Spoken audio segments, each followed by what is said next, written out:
Hey guys, AJ here, back with another one for you. So guys, I've been waiting to do this video for a long time, right? And for those of you guys who've been rocking with this channel for a while, you know who this person is and how I feel about them.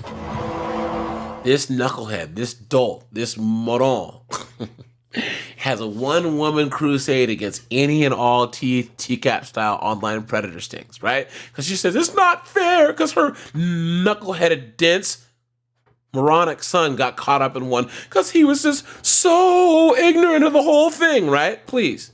And she honestly thinks that there's a government conspiracy out there to get her son. Please. And guys, I'll probably do this in 3 parts. This interview here, and then there's her stupid website, which we can do in part 2. And then there's an interview she does with this lawyer trying to plead her case. You guys will see just how far into Lululand she is. So guys, we'll get into this, but before we do, like, subscribe, and drop a comment, guys, and join the Discord that's in my about, and let's get into this, guys. Oh, so she was a Dr. Phil also with her son, actually saying that, oh yeah, all these cops had it out for her son. Please. My name is Kathleen Hambrick. This is my story. You know, she said my story. You know, she said my story and not my son's story. Huh. Funny, right? I decided to have my son later in life because I didn't want to worry about finances or building a career. I wanted to focus on being a mother. My son is a lot like me. He's funny and this stupid music nerdy and introverted, and he's a little socially inept. Growing up in the age of computers, he was naturally drawn to video games, and eventually he got into role-play games and fantasy such as Dungeons and Dragons, and he still plays them today. On a rainy night in February, my son came home from one of his 2 jobs and said, "Hey Mom, can I borrow the car tonight?" He was very excited. He had met someone online, and I was happy that he was actually going out of the house instead of sitting on the computer all night. So I gave him a hug, I gave him the car keys, and I said, "Be safe, don't stay out too late." He didn't come home that night. And by the morning I was frantic and pacing, and I called the non-emergency 911 line. And they suggested that I check the hospitals and the local jails. And I had never thought about checking the jails because my son had never been in trouble. And I did check online, and his name was listed on a roster in the county next to us. And next to it, it said, attempted rape of a child. Whoa! Look at that. I was like, what? This is a mistake.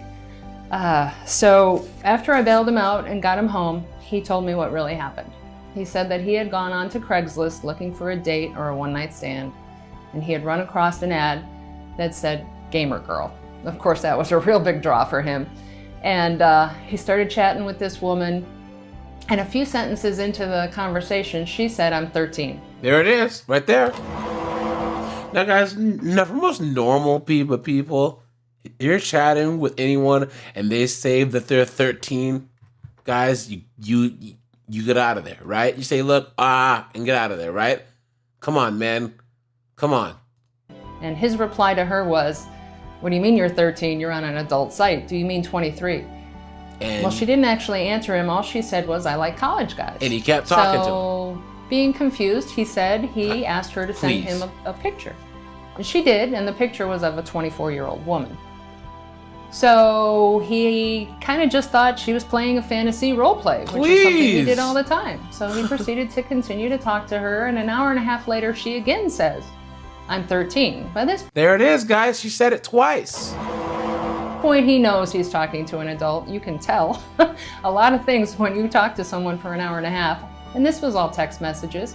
So he arranged to meet her. When he got there, just as a last-ditch effort to make sure this was not a child, he said, "Could you come out front before I come inside?" So in other words, right, he said, "You seem like law enforcement. I happen to know law enforcement." Smart boy.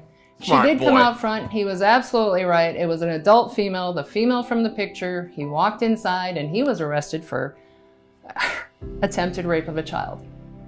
I don't understand it. I don't quite follow their logic. That's because you are a knucklehead, right? Guys, this is not hard to understand. He logged on to Craigslist, started talking to this person who was a decoy, who said they were 13 twice. He goes to the house anyways, says, hey, can you come outside so I can see how old you actually are? Now, why would he need to do that? And then he steps in the house.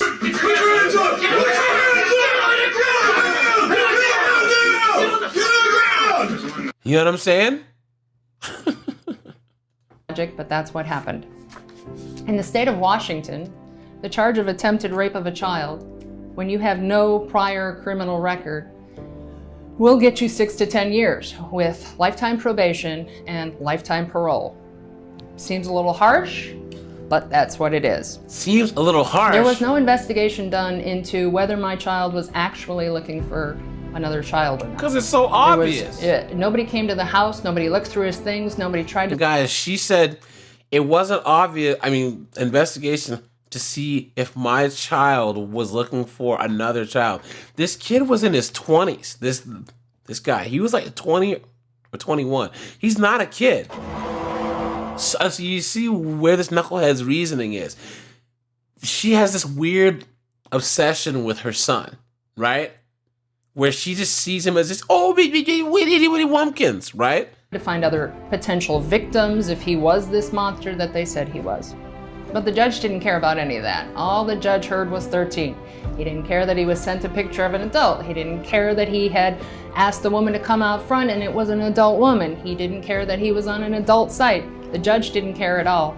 And we really hadn't anticipated... The judge said... Have you told other 14-year-old boys you want a BJ and you want that ass? Jace being convicted. And then he was. And Good. when the judge said the words guilty, we were floored. My son turned to look at me, and I had started to bawl. Please. And my sisters were there for support.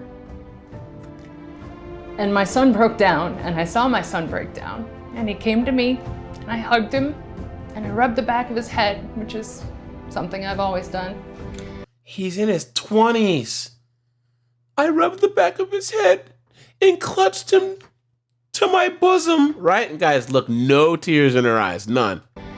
And I just whispered in his ear and rocked him and said, be strong, and I won't leave you. I believe in you. I know you didn't do this, and you're not alone. Delusion. And they took my son from me. So after I got home, my sisters and I looked online for any kind of information of how this is even possible in the United States, because we just had no clue and we were lost. And there was no information online, so I personally started a blog. It's called Lady Justice Smith, going on 2.5 years ago now, so that other people caught in these kinds of situations and scenarios would have a place to find information and support. I also purchased an RV and followed my son from prison to prison in the state of Washington throughout his sentence. Because I knew that the more contact he had with somebody, the better chances he had for re-entry and a real life, if that was even possible at this point. But the really sad thing in my mind is that this is all a big hoax. It's a big lie. They're not actually looking for people preying on children. Guys, if you believe her... You've been had. You've been took. You've been hoodwinked. Bamboozled. Led astray. Run amok. Guys, there are times where you have to realize, like, when you are championing a cause, right? That means you draw that battle line in the sand. But before you do that, guys, you want to turn and look behind you and see who you're drawing the line for. This knucklehead is actually advocating against the stings that catch the Seaberts, the Morrisons, the David Schumachers, right? You know what I mean? The married and looking for fun. The Dr. Wallens. That's who this person's advocating for. Clown world. I was personally molested at the age of 13. So you think you know better? And I know that there are child predators out there. Please. So why would the police go to the extent of trying to entice an innocent man into a scenario to capture them. Why? It doesn't make sense to me. Or it didn't back then. Why would they use the picture of an adult when the police are legally able to use the picture of a police officer when they were a minor? Why use a picture of an adult? No. Now, wait a minute. Do you see where she slipped up, guys? Do you see that? She said, why are they able to use the picture of an adult? But the police used a picture of an adult when they were a minor. So she slipped up. Because she was saying that they used the picture of an adult. What she actually meant to, what she just slipped up and said was, they used the picture of a person who was an adult when they were younger. They didn't use the picture of an adult. But even if they used the picture of an adult who looks young, it doesn't matter. The person said they were 13 years old. A person looking for a child would actually continue a conversation after you send them a picture of an adult. It just doesn't make sense. You don't make any sense. But what I also learned was that a lot of the people entrapped in these are either young, naive, impulsive men, or people who have some kind of cognitive, emotional deficiencies, such as on the spectrum of autism, and it makes them all an easy target. Think about how disrespectful that is. Now, guys, I always advocate for men, right? I do.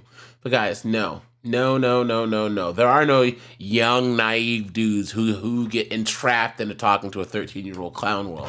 And the disrespect, the absolute absurdity to say that people on the spectrum are just more likely to talk to and try to pursue underage kids is so vile. It's so evil. You know what I'm saying? That's how far in delusion land this person is. I also discovered that the police are paid for every arrest and prosecution that they make for someone that they label a child predator. Whether it's true or not, they still get the money. Now that does make sense. It's about the money. Please. Attempted rape of a child. For what purpose are they doing this for the society? To protect. Can't we keep our children? To protect young children from knuckleheads like your son. How about that? That's why. Safe and not prosecute innocent men? Not ruin their lives or the lives of their families and friends and their entire community? Why do this? Is anyone actually safer by these police proactive stings? Yes, there was they no are. Children. Yes, they are. Guys, I'm sorry that I'm interrupting this much. This lady pisses me off so much, guys. I swear to God. Guys. And I'm all about, fighting against false accusations for men, right? It happens more than most people think. But guys, this is not that case, okay? What she's talking about, guys, anyone who answers to a 13-year-old online and then goes to the house, I'm sorry, that's not a false accusation, and it's not entrapment. It's just not. And saved. But my son went to prison. We all know to protect our young girls. I never thought to protect my son from a false accusation of a sex crime. And I would have never in a million years said my own government was behind it. There it is. There it is, guys. The tin hat. Jace is now back home, and every once in a while, he'll look at me and say, "Hey Mom, can I borrow the car?" And we look at each other and we give a little smile, and then the sadness creeps back in.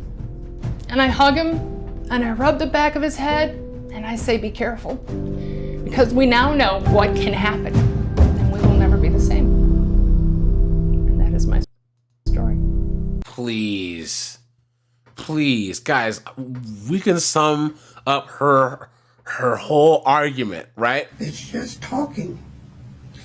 I don't see the internet and real life are two different things. There it is, right there. That's her whole argument. Guys, this person is dangerous, okay? Because she has no reservations. She honestly believes that what she's saying is correct, to where this person went on Dr. Phil. Guys, I can't share the footage because it's copyright. But this knucklehead went on Dr. Phil even. It was trying to say this crap. And her son's like, duh, I not know that the 13th, I love my mommy, duh. Clown world, right? God, this woman's infuriating. And guys, this is why I'm glad that there's Grady Judd out there, right? I'm glad that there's Chris Hansen. I'm Chris Hansen with Dateline NBC. Right? Out there getting these knuckleheads, right? And guys,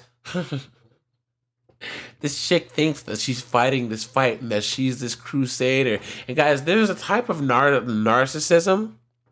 I forget what it's called, but it's like we're always trying to act like you're some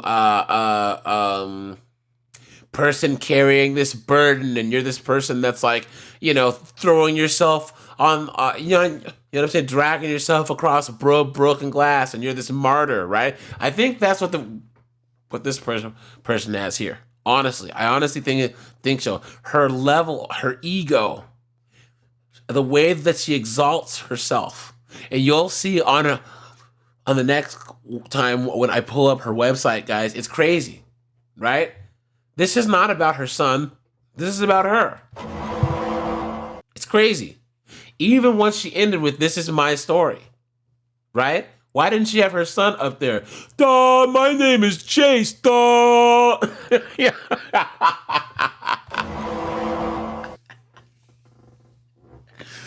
Man, oh man, oh man, oh man, oh man. Guys, don't believe this. Don't buy into this crap, because it's BS. You know what I'm saying?